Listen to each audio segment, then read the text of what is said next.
Tessa Reed's hands trembled as she gripped the menu, the customer's venomous words still echoing in her ears. "I don't want some ghetto trash serving me."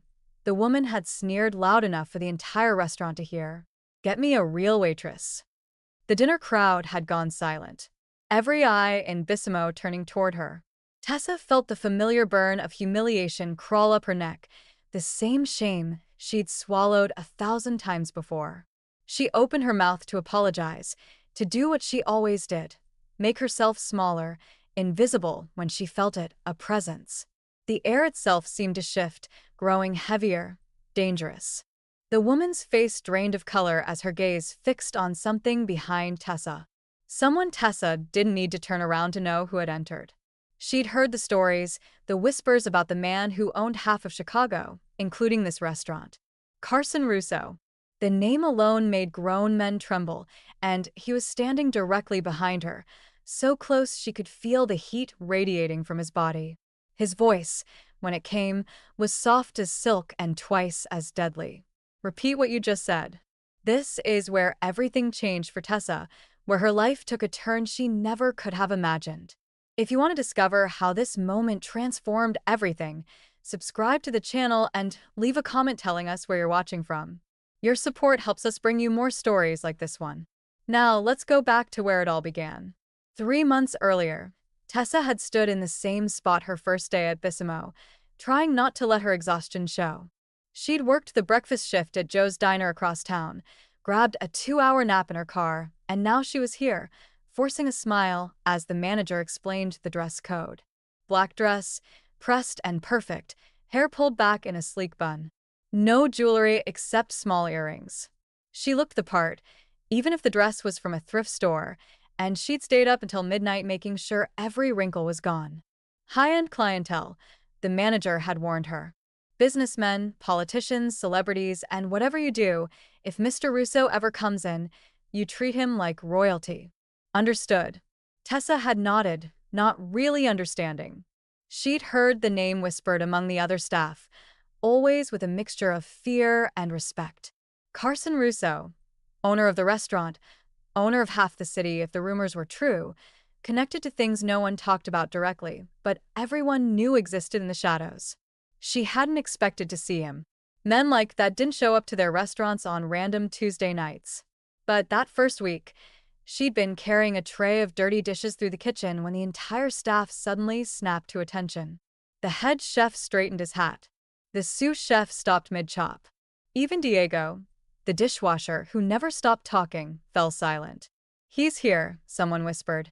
Tessa had peered through the kitchen door's circular window and seen him. Carson Russo sat at the corner table, the one that always remained reserved, even when the restaurant was fully booked.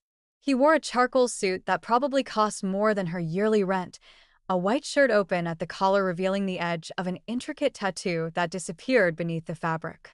His dark hair was perfectly styled, his jaw sharp and defined by a meticulously groomed beard. But it was his eyes that caught her, dark, intense, missing nothing. 3 men in black suits flanked the table, and Tessa didn't need anyone to tell her they were bodyguards. She ducked back into the kitchen, her heart pounding for reasons she didn't want to examine.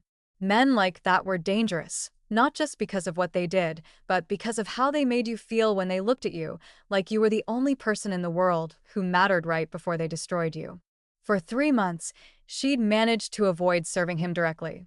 Other waitresses fought for the honor and the tips that came with it, but Tessa kept her head down, took her regular tables, and tried to save every penny. She had goals, a nursing degree, a better apartment in a safer neighborhood, a life where she wasn't constantly afraid. Then came that Tuesday night in October. Tessa had been assigned to the main dining room, covering for another waitress who'd called in sick. Table 7, a middle-aged woman in designer clothes and too much jewelry, her face pinched with a kind of permanent dissatisfaction that came from having everything and appreciating nothing.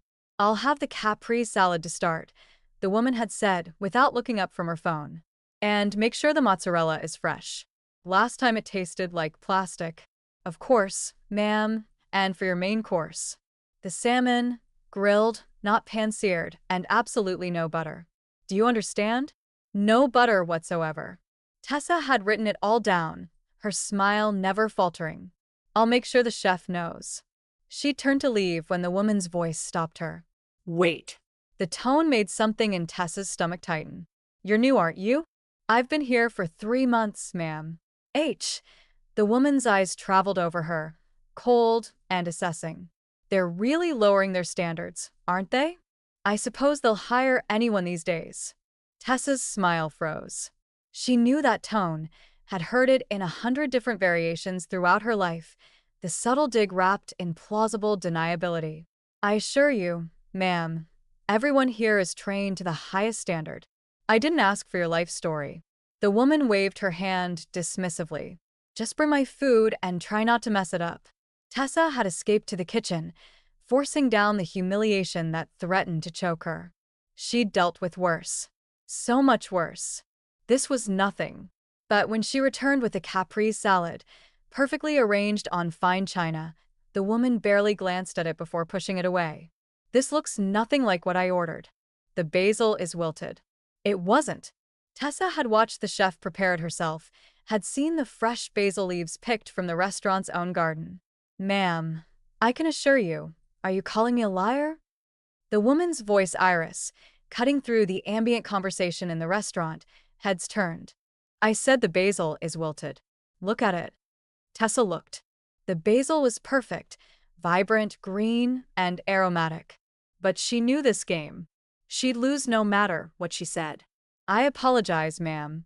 I'll have the chef prepare a new one immediately. No. The woman stood abruptly, her chair scraping against the floor. I don't want another one. I want a different waitress. I don't want some ghetto trash serving me. Get me a real waitress. The words hung in the air like a slap. The restaurant went silent. Tessa felt every eye turn toward her. Felt the heat of shame crawl up her neck. Felt her hands begin to tremble. She'd experienced racism before. Subtle, insidious, sometimes blatant, but never quite like this. Never so public, so deliberately cruel. She opened her mouth to respond, to apologize, even though she'd done nothing wrong, to make herself smaller and invisible the way she'd learned to survive. Then the air changed. It was like watching a storm roll in across the lake. You felt it before you saw it. The temperature seemed to drop. The woman's face went pale, her eyes fixed on something behind Tessa. Tessa didn't need to turn around. She knew who was there. Carson Russo. His presence filled the space like a physical force. Tessa could feel him behind her, so close that if she took a single step backward, she'd collide with him. She could smell his cologne, expensive, subtle, with notes of cedar and something darker. When he spoke, his voice was soft. Dangerously soft. Repeat what you just said. The woman stammered, her earlier confidence evaporating. I didn't. You called my employee ghetto trash. Carson's voice remained quiet, but everyone in the restaurant heard it. The kind of quiet that made you listen harder, that made your survival instinct scream. And you demanded a real waitress. I'd like to know what you meant by that, Mr. Russo, to bed. I was simply the service was impeccable. He moved then, stepping around Tessa with a grace that shouldn't have been possible for a man his size. He was tall, well over 6 feet, with broad shoulders and the kind of presence that came from absolute confidence. He positioned himself between Tessa and the woman, a human shield. Tessa prepared your order exactly as you requested. The basil is fresh from our garden picked this morning. So I'll ask you one more time. What exactly was the problem? The woman's mouth opened and closed soundlessly. Around them, the other diners watched with rapt attention. Tessa noticed that every staff member in sight had frozen in place, and the 3 men in black suits, Carson's bodyguards, had materialized near the exits. I want you to apologize, Carson said, his tone conversational, but his eyes absolutely cold. To Tessa right now. The woman's voice cracked. I'm sorry.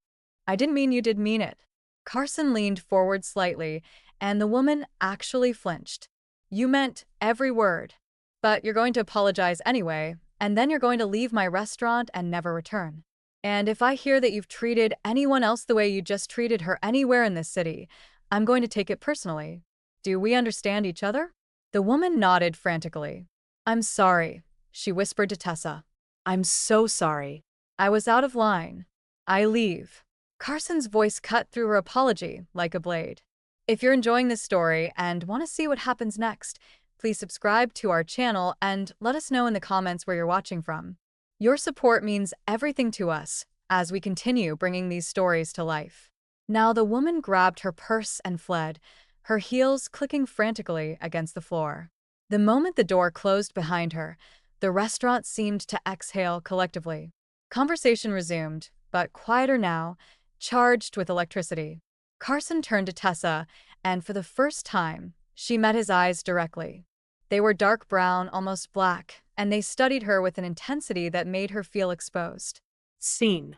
He was breathtakingly handsome, sharp features that looked carved from stone, a strong jaw shadowed by his perfectly groomed beard, full lips that might have been sensual if they weren't currently pressed into a hard line. The tattoo she glimpsed that first night extended up his neck, an intricate pattern that looked like wings. Are you all right? He asked, and his voice had changed, still quiet, but gentle now, concerned. Tessa realized she was still trembling. She clasped her hands together to hide it. Yes, sir. Thank you. You didn't have to. Yes, I did. He glanced at the table where the woman had been sitting, then back to Tessa. No one speaks to my employees that way. No one. He paused. What's your full name? Tessa Reed, sir. How long have you worked here, Eel? 3 months. His eyes narrowed slightly. And has anything like this happened before? She hesitated. The truth was yes. Subtle things, comments, looks, the way certain customers would request a different server when they saw her approaching. But she'd never reported it, never made a fuss. She needed this job too badly. Carson read her silence correctly. His jaw tightened. I see. He reached into his jacket and pulled out a business card, holding it out to her. If anyone, customer, staff, anyone treats you with anything less than complete respect, you call this number directly. Do you understand? Idler took the card with shaking fingers. It was heavy stock embossed with gold lettering, just a phone number, nothing else, Mr. Russo. Carson. The corner of his mouth lifted slightly. Not quite a smile, but close. When you call that number, you'll reach me directly. Not an assistant, not a secretary. Me. She stared at him, not understanding. Men like Carson Russo didn't give their personal numbers to waitresses. They didn't defend them against rude customers. They certainly didn't stand in the middle of their own restaurants looking at them like she couldn't identify the expression in his eyes, but it made her breath catch. I should get back to work, she managed. Take the rest of the night off. He said it like an order, not a suggestion. Paid. You've been through enough. Really? I'm fine, Tessa. The way he said her name made her stop, made her listen. Take the night off. That's not a request. She nodded slowly, still clutching his card. Thank you. He watched her for another moment, something unreadable flickering across his face. Then he nodded once and walked back to his corner table, his bodyguards falling into formation around him like a well-oiled machine. Taylor fled to the break room, Carson's card burning in her pocket like a brand. She didn't use it that night or the next week or the week after that, but she kept it. And somehow Carson seemed to be at the restaurant more often. Not every night, but enough that Eel noticed enough that she began to anticipate his arrival, began to time her break, so she wouldn't have to serve his table, wouldn't have to face those dark eyes that seemed to see right through every defense she'd built. 3 weeks after the incident, she was covering the late shift when a group of businessmen at table 12 got rowdy, drunk, loud, making increasingly inappropriate comments to the waitresses. Tessa had been assigned to their section, and she approached their table with her professional smile firmly in place. Can I get you gentlemen anything else? One of them, red-faced and leering, grabbed her wrist. You can sit on my lap, sweetheart. Take a load off. Tessa's stomach churned, but she kept her smile. Sir, I need you to let go of my wrist. Don't be like that. We're just having fun. His words cut off abruptly. His eyes went wide, focused on something behind her. Tessa didn't need to look to know. Carson's hand settled on her shoulder, light, barely there, but she felt the contact like an electric current. "Gentlemen," he said, his voice pleasant, almost friendly. "I believe the lady asked you to let go of her wrist." The man released her instantly, stumbling back in his chair. Now, Carson continued, still in that same pleasant tone. "You're going to settle your bill, leave a generous tip, and get the underscore out of my restaurant. And if I ever hear of any of you laying hands on a woman without her consent anywhere in the city, I'm going to be very disappointed." "You don't want to disappoint me." The men threw money on the table and practically ran for the door. Carson's hand remained on Tessa's shoulder. "You okay?" she nodded, not trusting her voice. "Come with me." It wasn't a request. He guided her through the restaurant, past the curious stares of staff and customers, through a door marked private that she'd never seen opened, up a staircase to a second floor she hadn't known existed. His office was exactly what she would have expected. Dark wood, leather furniture, floor-to-ceiling windows overlooking the Chicago skyline. But there were unexpected touches, too. Fresh flowers in a vase on the desk, actual books lining the shelves. A photograph of an older woman with Carson's eyes. "Sit," he said, gesturing to a leather chair. He moved to a sidebar and poured something amber into a crystal glass. Drink this. "I'm working." "You were working. Now you're taking a break." He pressed the glass into her hands. Drink. She sipped. Expensive whiskey, smooth as silk. It burned pleasantly going down, spreading warmth through her chest. Carson sat on the edge of his desk, close enough that she had to tilt her head back to look at him. "This is the second time in 3 weeks someone has put their hands on you in my restaurant. It's not that bad." "It is that bad?" His voice hardened. And it stops now. He pulled out his phone, typed something quickly. "I'm reassigning your section. You'll work the private dining rooms from now on. VIP clientele only. Pre-screened guests, better tips, fewer, underscore. Tessa blinked. "You don't have to do that." "I want to." He set his phone aside, his full attention on her. "Why didn't you call me?" "I gave you my number. I didn't want to bother you with what? With people treating you like underscore in my restaurant." He leaned forward, and she caught another hint of his cologne. "Tessa, I meant what I said. You call me if anything happens. Anything at all." She looked down at the whiskey in her hands. Why? What? "Why do you care?" She raised her eyes to his. "You don't know me." "I'm just what?" His voice had gone soft again. Dangerous in a different way. "You think you're just another waitress to me?" Her heart hammered against her ribs. Aren't I? He studied her for a long moment, something intense and indefinable burning in his eyes. Finally, he said, "No, you're not." The private dining rooms changed everything. Tessa had worried about the switch at first. She'd worked hard to build up her regular tables, to learn her customers' preferences, and earn decent tips. But Carson had been right. The VIP section meant fewer tables, higher check averages, and clientele who treated her like a professional rather than a servant. It also meant she saw Carson more often. He seemed to materialize whenever she was working the VIP section, always with an excuse, checking on an important client, reviewing the wine selection, discussing menu changes with the chef. But Tessa felt his eyes on her, tracking her movements through the elegant private rooms with their silk, draped walls, and crystal chandeliers. One Friday night, 2 months after the incident with the drunk businessman, Tessa was setting up one of the private rooms for a corporate dinner when Carson appeared in the doorway.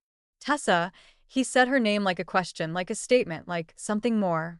"Can you come with me for a moment?" She set down the wine glass she'd been polishing. "Is something wrong?" No. He stepped aside, gesturing for her to precede him into the hallway. "I need your opinion on something." They walked through the restaurant. Carson's presence beside her, making her hyper-aware of every movement. Staff members straightened when they passed. Customers looked up from their meals. Tessa felt the weight of their attention. Their curiosity about why Carson got to bed was personally escorting a waitress through his restaurant. He led her to a private elevator she'd never noticed before, tucked behind a service door, swiped a key card. The doors opened silently. "Where are we going?" Tessa asked as they stepped inside. "Penthouse." He pressed the button for the top floor. "I want to show you something." The elevator was small, intimate. Carson stood close enough that she could feel the heat radiating from his body, could smell his cologne mixed with something else, his natural scent, clean and masculine. She gripped her hands together, fighting the awareness that crashed over her in waves. The elevator opened directly into an apartment. No, not an apartment. A penthouse that took up the entire top floor of the building. Floor-to-ceiling windows showcased the city lights spread out like fallen stars. Minimalist furniture in shades of gray and black. Art on the walls that Tessa suspected was original. Everything screaming wealth and power and taste. This is where you live. The words escaped before she could stop them. Carson's lips quirked. Yes. Does it surprise you? I didn't expect it to be so beautiful, she almost said. But that felt too revealing. Clean. He actually laughed at that. A short bark of genuine amusement. What did you expect? Empty pizza boxes and mob memorabilia. Tessa flushed. I didn't mean I know what you meant. He moved further into the penthouse, shrugging off his suit jacket and draping it over a chair. The movement revealed the full extent of his tattoo wings that spread across his shoulders, visible through his white shirt. Come here. I want to show you the view from the terrace.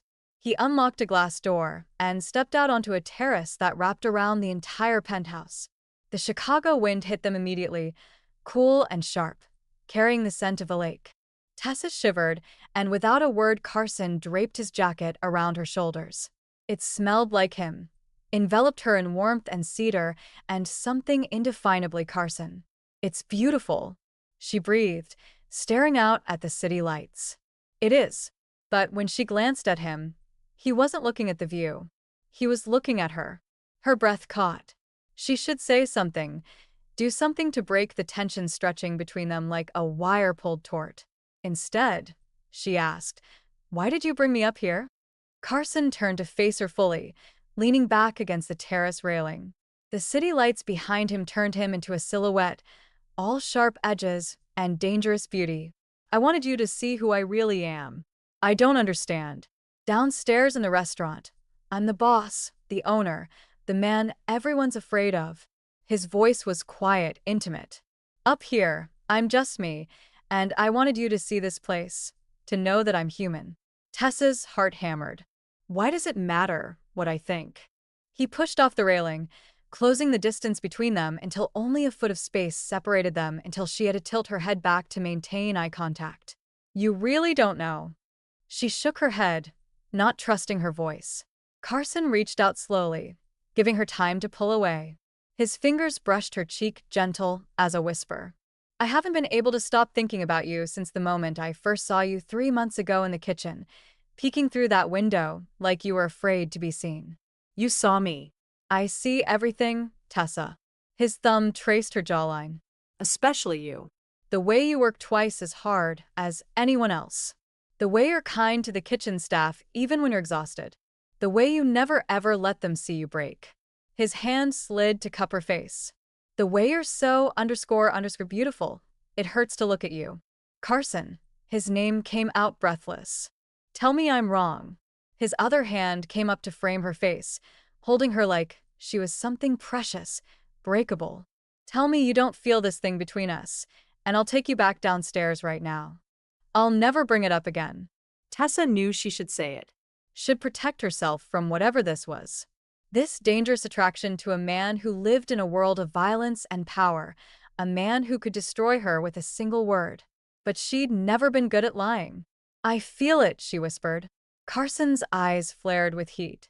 His thumb brushed across her lower lip, the touch so gentle it made her shiver.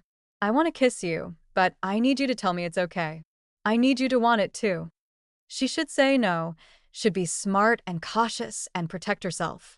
Instead, she iris up on her toes and closed the distance between them. Carson caught her lips in a kiss that started gentle, questioning careful, and then ignited into something more.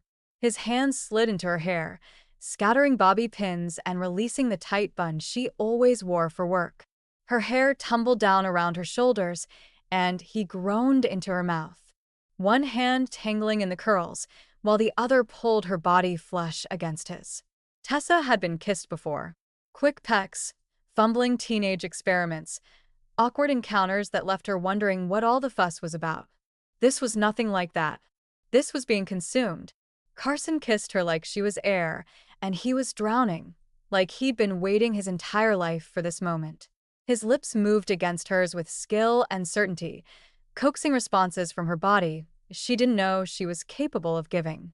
When his tongue traced the seam of her lips, she opened for him without hesitation, and the taste of him, mint and whiskey, and something uniquely Carson, made her head spin. She gripped his shoulders for balance, feeling the hard muscle beneath his shirt, the heat of his skin through the expensive fabric. His heart hammered against her palm, as fast and frantic as her own. When they finally broke apart, both breathing hard, Carson rested his forehead against hers. "Tessa," he murmured, her name a prayer and a curse. "What are you doing to me?" Before she could answer, his phone buzzed, then buzzed again. And again. Carson cursed softly, pulling it from his pocket. His expression darkened as he read the screen. "I need to take this business." The spell broke. Reality crashed back in.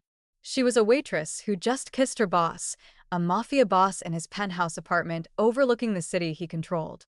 What the hell was she doing? "I should get back to work," Tessa said, stepping back. Her lips felt swollen, her hair was a mess, and she was wearing his jacket like a claim. "The dinner party is covered. I had Diego reassign it." Carson pocketed his phone, his jaw tight. "But you're right. I need to handle this." He looked at her, conflict clear in his eyes. "This isn't over, Tessa. We're not done talking about this." She nodded, not trusting herself to speak. The elevator ride down was silent, charged with everything unspoken between them. When the doors opened on the restaurant floor, Carson caught her hand before she could leave. Dinner tomorrow night. "Let me take you somewhere. I'm working tomorrow. I'll change the schedule." His thumb stroked across her knuckles, sending sparks up her arm. "Say yes, Tessa." She knew she should say no. Knew she was stepping into dangerous territory, playing with fire that would burn her alive. But when she looked into his eyes, saw the raw vulnerability beneath the power and control, she couldn't help herself. Yes. The next evening, Tessa stood in front of her closet in her tiny studio apartment, staring at her limited wardrobe with mounting panic. What did you wear to dinner with the mafia boss? Nothing she owned seemed right. Her work clothes were professional, but plain. Her casual clothes were worn and outdated, and the single nice dress she possessed was the black one she wore to work at Bissimo. In the end, she chose a simple navy dress she'd bought years ago for a cousin's wedding. It was modest, hitting just above her knees with long sleeves and a boat neckline. She paired it with her only heels, practical black pumps that were comfortable enough for long shifts at the restaurant. She was applying a coat of mascara when her phone buzzed with a text from an unknown number. "Outside whenever you're ready. No rush, Carson." Tessa's hands trembled as she set down the mascara wand. She took one last look in the mirror. Hair down in soft curls, minimal makeup, the dress that was nice enough without trying too hard. This was as good as it was going to get. She grabbed her small purse and headed downstairs. The black SUV parked in front of her building looked absurdly out of place in the rundown neighborhood. Carson stood beside it, and Tessa's breath caught at the sight of him. He wore dark jeans and a black button-down, the sleeves rolled up to reveal strong forearms, casual for him, but the clothes probably cost more than her monthly rent. His eyes tracked her approach, and she saw his expression shift. Heat and appreciation and something deeper. "You look beautiful," he said simply. "You didn't have to pick me up," Tessa said, suddenly self-conscious about her neighborhood, the cracked sidewalks, the graffiti on the building across the street, the men loitering on the corner. "I could have met you. I wanted to pick you up." He opened the SUV door for her. "Is that okay?" She nodded and climbed in, hyper-aware of his hand on her lower back steadying her. The interior was all leather and luxury, a stark contrast to her usual method of transportation. 2 buses and a train. Carson slid in beside her, and the driver pulled smoothly into traffic. "I hope you're hungry. Where are we going?" "A place I think you'll like." He smiled, and it transformed his face, made him look younger, less dangerous, almost approachable. No Bellissimo tonight, just us. They drove to a part of the city Tessa rarely visited, old neighborhoods with tree-lined streets and brownstone buildings. The driver stopped in front of a small Italian restaurant with no sign, just a door with a brass knocker shaped like a lion. Inside, the restaurant was intimate, maybe 10 tables, all empty except for one in the corner. Candlelight flickered off brick walls. The smell of garlic and fresh bread filled the air. An older Italian woman emerged from the kitchen, her face lighting up when she saw Carson. Figlomo. She pulled him into a hug, talking rapidly in Italian. Carson responded in the same language, his accent flawless, gesturing toward Tessa. The woman turned to her, eyes warm. Welcome.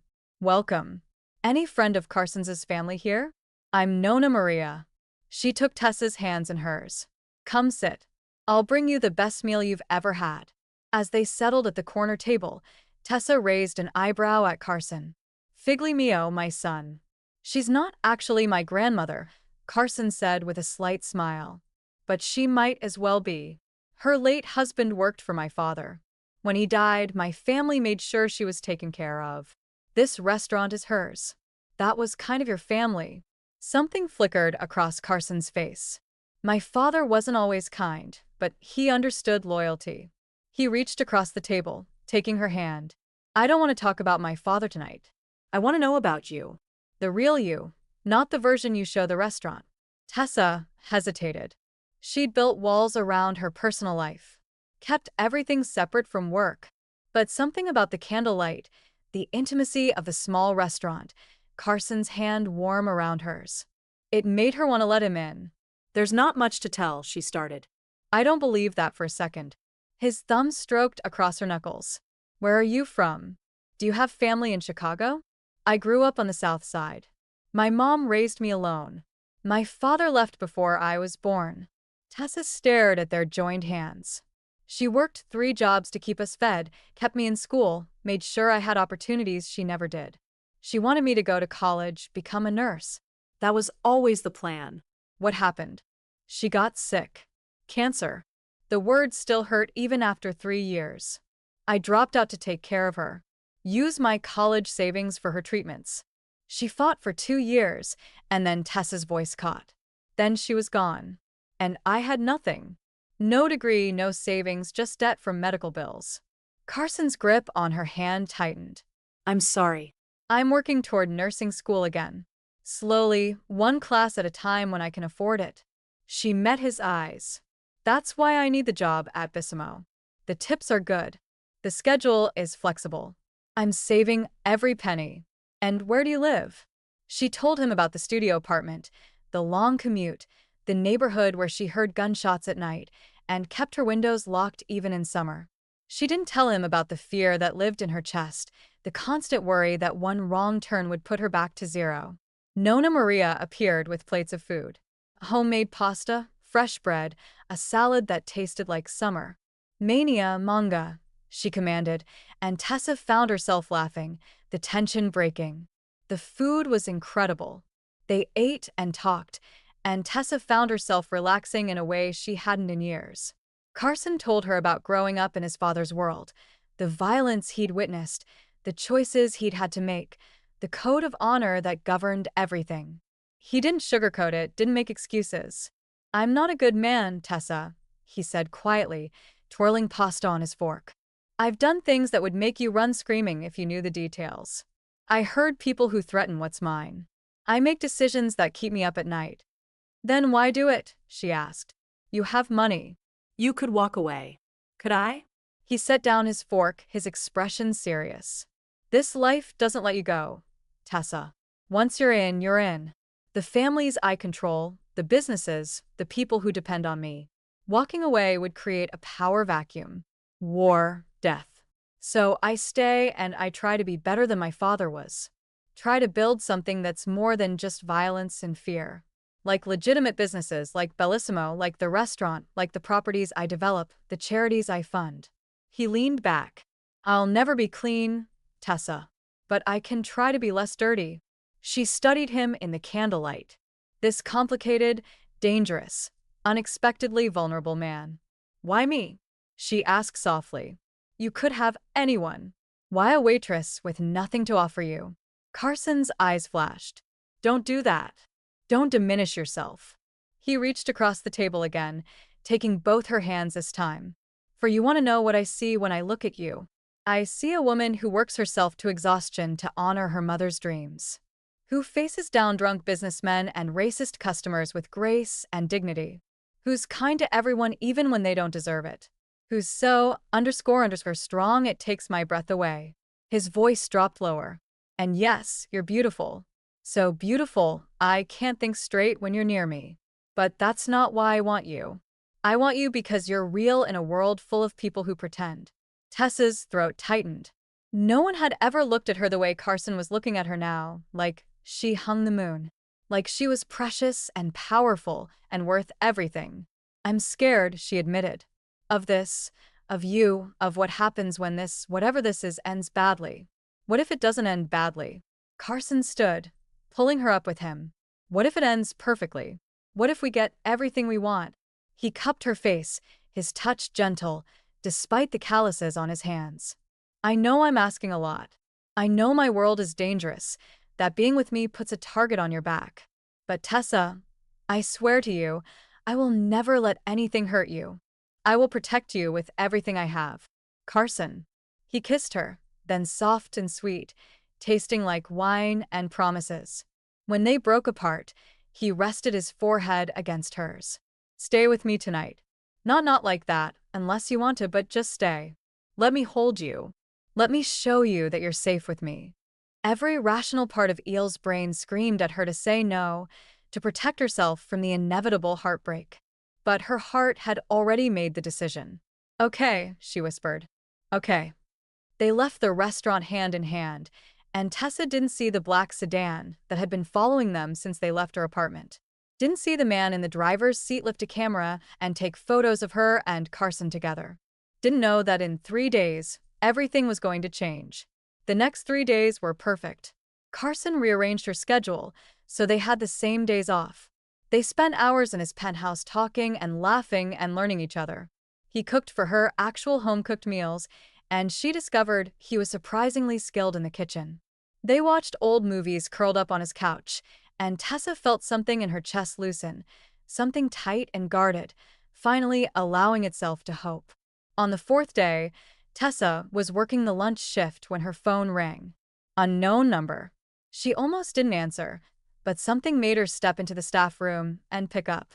Miss Reed, a woman's voice, professional and cold. This is Jennifer Kim from Chicago Memorial Hospital. Your mother's account has been sent to collections. You have 72 hours to settle the remaining balance of $47,000 or will be forced to pursue legal action. The world tilted. That's impossible. I've been making payments. The payments were insufficient. The full balance is now due 72 hours, Miss Reed. The line went dead. Tessa stood there, phone clutched in her shaking hand, feeling her carefully constructed world crumble. $47,000. She had maybe $3,000 in savings. There was no way. Her phone buzzed with a text from Carson. Can you come upstairs when your shift ends? Need to talk to you about something. Dread pulled in her stomach. The hospital, the money. Now Carson needed to talk. She had a horrible feeling these things were connected somehow. Her shift dragged. Every table seemed to need something. Every customer had complaints. When she finally clocked out, her feet aching and her head pounding, she took the elevator up to Carson's penthouse on autopilot. He was standing at the window when she entered, his posture rigid. He didn't turn around. Carson. Her voice came out small. What's wrong? I got a call today. His voice was flat, emotionless. From someone who thought I'd be interested in some information about you. Tessa's stomach dropped. What kind of information? They sent photos of you. He finally turned, and his face was a mask, cold, distant, nothing like the man who'd held her 3 nights ago. Photos from 4 years ago when you were 19. She felt the blood drain from her face. No. Carson pulled out his phone, pulled up a photo, and held it out to her. Tessa didn't need to look to know what she'd see, but she looked anyway. There she was, for years younger, her hair longer, her face fuller, standing outside a courthouse, a baby carrier in her arms. "You have a child." Carson's voice was still flat, but something dangerous lurked beneath the surface. "A daughter. You've been hiding her." "I can explain." Can you? His eyes flashed, the mask cracking. "Because from where I'm standing, it looks like you've been lying to me for weeks, making me believe." He cut himself off, jaw clenching. "Where is she?" "Your daughter." "Safe." Tessa forced the word out. "She's safe." "That's not an answer." "She's with my aunt in Indiana. She's 3 years old. Her name is Zara." Tessa's voice broke. "And yes, I hid her.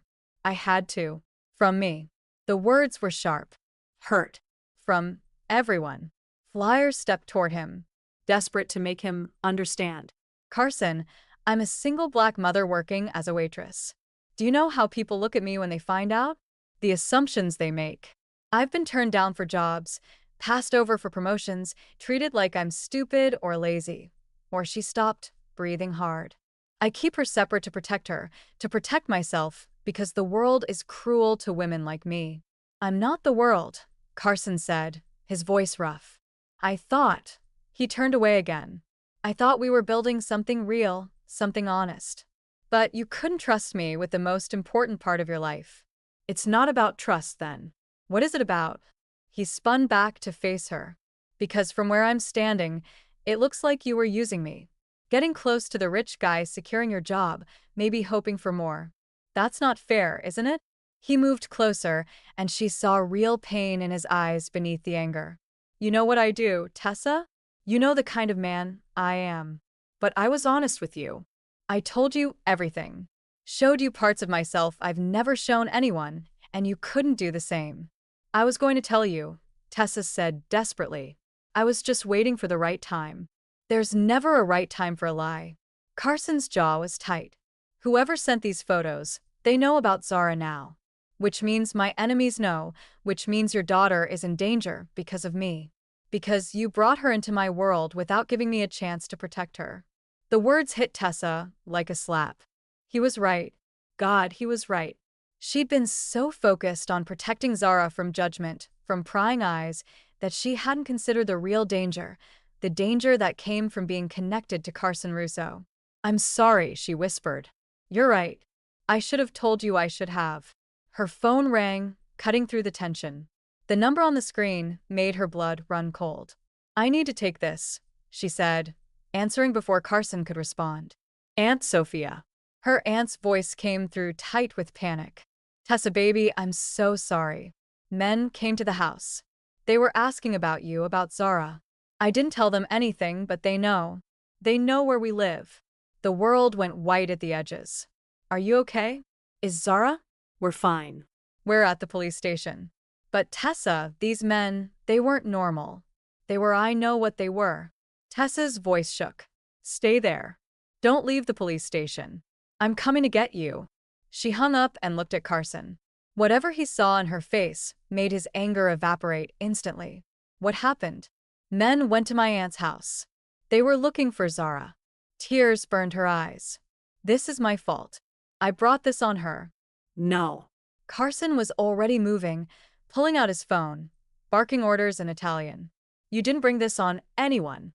Someone's trying to get to me through you, and they just made the biggest mistake of their ___ lives."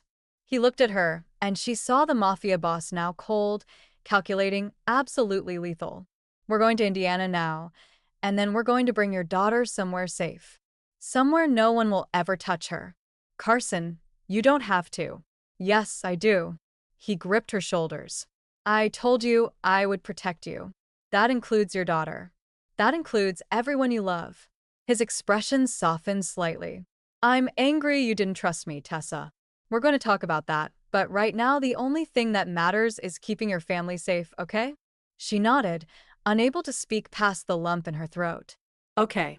Carson pulled her against his chest, his arms banding around her like steel. "I've got you, both of you. I promise."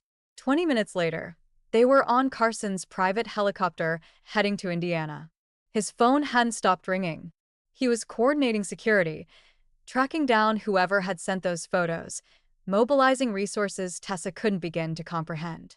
She sat in the leather seat, numb with fear and guilt and a strange, desperate hope. Carson reached over and took her hand. "Tell me about her, Zara." Tessa looked at him, surprised. "I want to know," he said quietly. "Tell me about your daughter." So she did. She told him about Zara's gap-toothed smile, her obsession with butterflies, the way she sang made-up songs at the top of her lungs. She told him about the pregnancy, terrifying and alone, the father long gone, her mother dying and still insisting Tessa would be an amazing mom. She told him about watching Zara take her first steps, say her first word, become this tiny person full of light and joy.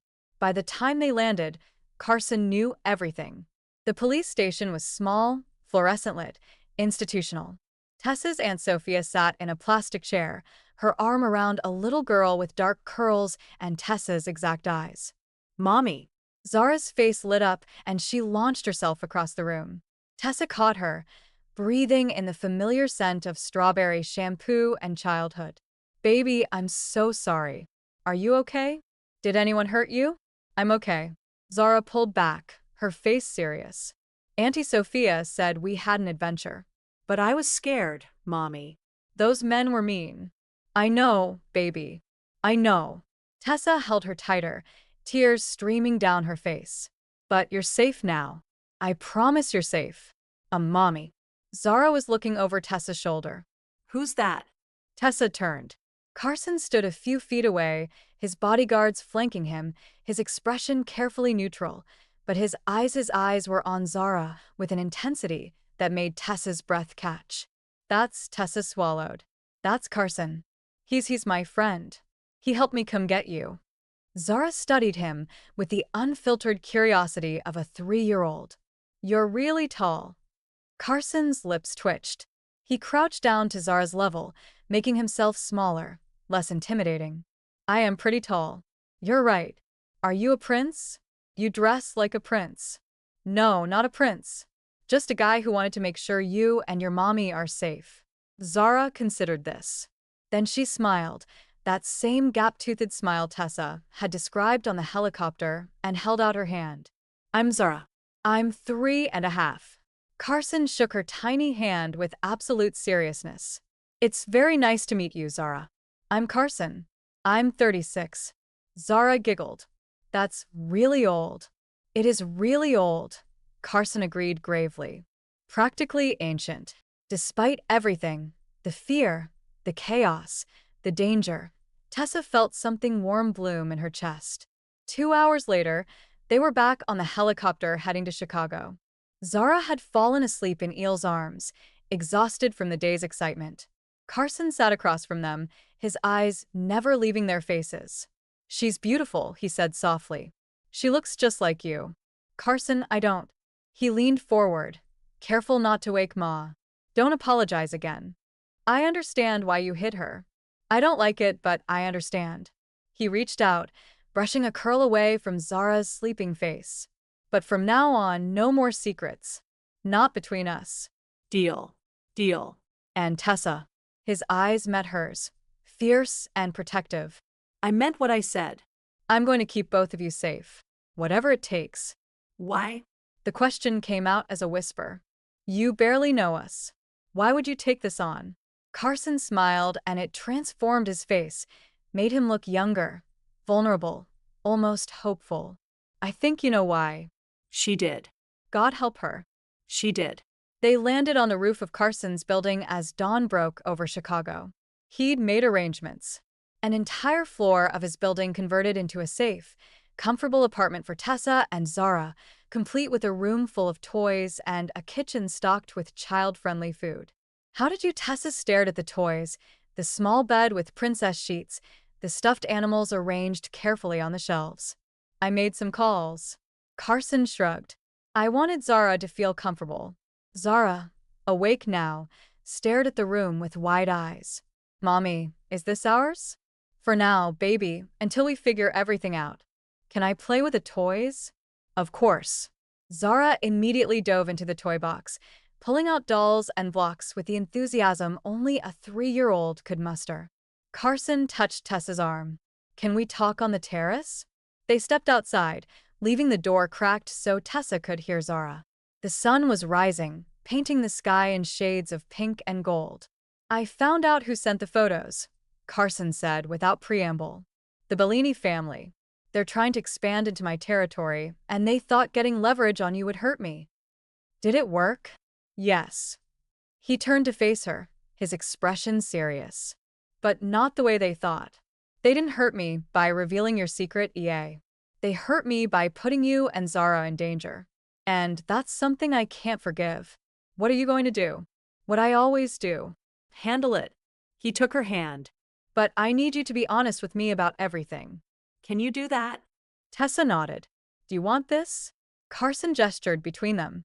Really want this because I'm all in. Tessa completely. You and Zara are both. But I need to know you're on the same page. I'm terrified. Tessa admitted. Your world is dangerous. I don't know if I can. You can. He pulled her close, his arms coming around her. You're the strongest person I've ever met, and I know I'm asking a lot, but Tessa, I love you. I think I've loved you since that first night when you stood up to that customer with grace and dignity, even though you were terrified. I love your strength and your kindness, and the way you love your daughter. I love everything about you. He pulled back to look at her, and I want a chance to prove I can be worthy of that love. Tears streamed down Tessa's face. I love you, too. I've been so scared to admit it, but I do. I love you. He kissed her then, soft and sweet and full of promise. When they broke apart, they were both smiling. Mommy. Zara's voice came from the doorway. Can Carson have breakfast with us? I want pancakes. Carson and Tessa looked at each other, then at the little girl watching them with hopeful eyes. I make pretty good pancakes, Carson said to Zara. If your mom says it's okay, Zara looked at Tessa with pleading eyes. Pancakes sound perfect, said. 2 years later, Tessa stood on the same terrace, watching the Chicago skyline as the sun set. Behind her, through the glass doors, she could hear Zara's laughter as Carson helped her build a pillow fort in the living room. So much had changed. She'd finished nursing school. Carson had insisted on paying for it. And after months of argument, she'd finally accepted. She still worked, but now at a clinic that Carson funded in her old neighborhood, helping people who couldn't afford healthcare. Zara attended an elite preschool with security that Carson had personally vetted, and she was thriving, confident, happy, loved. The Bellini family had been dealt with permanently. Carson never told her the details, and she never asked. Some things were better left in the shadows where they belonged. There had been challenges. Learning to navigate Carson's world, dealing with the judgment that came from their unlikely relationship, teaching Zara about her father's complicated life in age-appropriate ways. But they'd faced it all together. The terrace door opened. Carson stepped out, Zara riding on his shoulders, both of them grinning. Mommy, look how tall I am. Zara shrieked. I see you, baby. You're touching the sky. Carson lowered Zara carefully, and she immediately ran back inside to continue building her fort. He wrapped his arms around Tessa from behind, his chin resting on her shoulder. Happy, he murmured. Incredibly, Tessa leaned back against him. Are you more than I ever thought possible? He turned her to face him, his expression serious. I have something to ask you. He dropped to one knee. Tessa's breath caught. Carson pulled out a small velvet box, opening it to reveal a ring, simple, elegant, with a single diamond that caught the light. Tessa Reed, you and Zara have given me everything I never knew I needed. You've made me want to be better, to build something real and lasting. You've given me a family, a home, a reason to hope. His voice roughened. Will you marry me? Will you let me be Zara's father officially, and be your husband, and build this life with you forever? Tears streamed down Tessa's face. Yes, God. Yes. Carson slid the ring onto her finger and stood, pulling her into a kiss that tasted like joy and promise and forever. From inside the apartment, they heard Zara's voice. Are you guys getting married? Can I be a flower girl? Can I wear a princess dress? They broke apart laughing, and Carson called out, You can wear the biggest princess dress we can find to sorrow. Zara's delighted squeal made them both grin. As the sun set over Chicago, turning the sky golden crimson, Tessa realized that the humiliation that night at Bellissimo, the moment that had felt like the lowest point of her life, had been the beginning of everything. The catalyst that brought Carson into her life, that led her here, to this terrace, to this family, to this perfect, impossible, beautiful future. She'd walked into that restaurant, a woman alone, terrified, just trying to survive. She was walking out of this moment as someone loved, protected, and whole, and nothing would ever be the same again. And that's how Tessa Reid's story came full circle. From humiliation to love, from fear to safety, from surviving to truly living. Thank you all for following this story. If you enjoyed it, please write in the comments where you're watching from and share your thoughts about the story. And don't forget to like, subscribe, and share this video as your support is important for me to continue creating content. Until next time.